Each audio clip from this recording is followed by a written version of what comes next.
Para entender mejor el siguiente tema, vamos a analizar un circuito sencillo. En este circuito podemos observar que tenemos una fuente de alimentación de 12 volts y dos resistencias en serie, solo que una resistencia es una resistencia variable. Si recordamos, veremos que en el caso de que la resistencia variable fuese de 0 ohms, no consumiría voltaje, y los 12 volts en su totalidad serían consumidos por la resistencia R1. Sin embargo, en este caso el mínimo que permite esta resistencia variable es de 1 ohm, y es por ello que el voltaje que consume es de 11.99 milivolts. Vemos que casi la totalidad de los 12 volts son consumidos por R1. Si incrementamos el valor de la resistencia variable, veremos cómo el voltaje que consume también se incrementa, al tiempo que el voltaje de R1 disminuye. Pues recordemos que la suma de los voltajes que consumen R1 y VR1 debe ser igual a 12 volts. Así que mientras más grande sea VR1, se acercará y en este caso iguala al voltaje que consume R1. Eso porque en este momento ambas tienen un valor de 1 kilo ohm. Pero si yo sigo incrementando el valor de la resistencia variable, su voltaje se incrementa cada vez más. Si lo incremento lo suficiente, esta resistencia variable consumirá más y más del total de los 12 volts disponibles del circuito. Con esa idea en mente, veremos ahora la siguiente variante en cuanto al análisis de circuitos con diodo Zener. En este circuito podemos encontrarnos con que el RL es una resistencia variable, es decir, no tiene un valor fijo. Este valor puede incrementarse, pasando desde 0 ohms hasta un nivel indeterminado de ohms. En este tipo de ejercicios nos suelen preguntar el rango de RL tal que el diodo Zener se encuentre encendido y funcionando. Funcionando significa que no se haya quemado debido a la potencia excesiva. Para este tipo de ejercicios nos deben de proporcionar un nuevo dato, que es la potencia máxima que puede disipar el diodo Zener, lo cual significa que si tengo más de ese valor, el diodo Zener muy probablemente se queme o se dañe. Recordando el ejemplo que vimos al inicio, para analizar el momento en el que el diodo Zener se encuentra encendido, procedemos primero a quitar el diodo Zener. Y en este caso sabemos que en este circuito, si RL tuviera un valor de 0, entre A y B también habría un valor de 0 volts. Conforme se incremente RL, se va a incrementar el voltaje que consume y por lo tanto el voltaje entre A y B. Recordemos que el diodo Zener se encenderá justo en el instante cuando el voltaje entre A y B sea igual a 7 volts.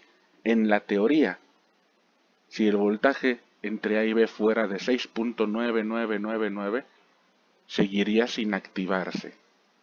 En la teoría se activa solo en el instante en el que tiene el valor de 7 o más, pero se activa justo en 7 volts. Debido a esto podemos volver a utilizar nuestra fórmula de divisor de voltaje, pero la vamos a ubicar en el instante mismo en el que RL tiene un voltaje de 7 volts. Eso significa que ubicamos la fórmula en que si RL tiene un valor, voy a tener un voltaje en RL de 1 volt, 2 volts, 3 volts, y así incremento el valor de RL. En el instante en el que su voltaje sea de 7 volts, en ese instante me interesa conocer el valor de RL. Por lo tanto, coloco los valores en ese instante en el que el voltaje de RL es igual a 7 volts, y de esa fórmula vamos a despejar y obtener el valor de RL mediante el álgebra.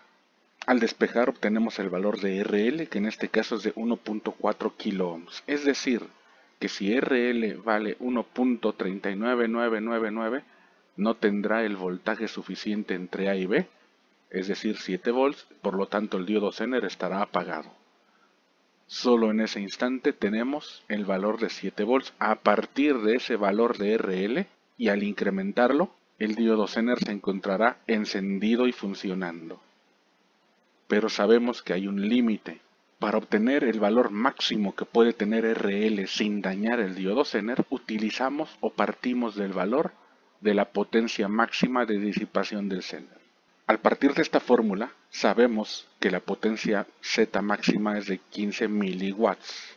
Es decir, nos vamos a ubicar esta vez en ese instante, suponiendo que todos los valores del circuito hacen que el diodo Zener se encuentre en ese momento en el que apenas está resistiendo, es decir, 15 miliwatts su potencia. Si yo aumentara un poquito más el valor de RL, el Zener se daña o se quema. Así que cuando estamos justo en ese valor de 15 miliwatts, sabemos que la potencia es igual a V por I. La potencia del Zener sería igual al voltaje Zener por la corriente Z máxima, es decir, la corriente máxima que soporta. Como el Zener sigue encendido, sigue vivo, sigue sin quemarse, sin dañarse, su voltaje seguirá siendo de 7 volts. Así que en esta ecuación vamos a descubrir cuál es la corriente máxima que aguanta el Zener sin dañarse. Al despejar obtenemos que ese valor es de 2.14 mA y con ello tenemos la intensidad de corriente máxima que fluye a través del Zener en ese momento justo en el que poquita corriente más y se quema. Ahora, recordemos que como el diodo Zener sigue encendido, el diodo Zener hace que el voltaje en RL sea igual a 7 volts, es decir, el voltaje en RL y el voltaje del diodo Zener es de 7 volts. Por lo tanto, el voltaje que consume RS sería igual a los 5 volts restantes de la fuente de 12 volts. Como ya tenemos el valor del voltaje de RS, podemos obtener su intensidad de corriente por un despeje de la ley de Ohm.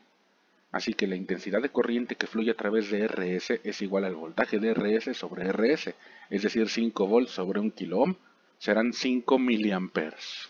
Nuevamente, al hacer nuestro diagrama de corrientes para ubicar estas intensidades, podemos percatarnos de que podemos obtener el valor de la intensidad de corriente de RL utilizando la ley de nodos de Kirchhoff. Ya que obtuvimos el valor de la intensidad de corriente de RL, y como sabemos que RL sigue teniendo 7 volts gracias al diodo Zener, finalmente podemos obtener el valor de RL. Y obtenemos un valor de 2447.55 ohms. Ese es el valor máximo que puede tener RL.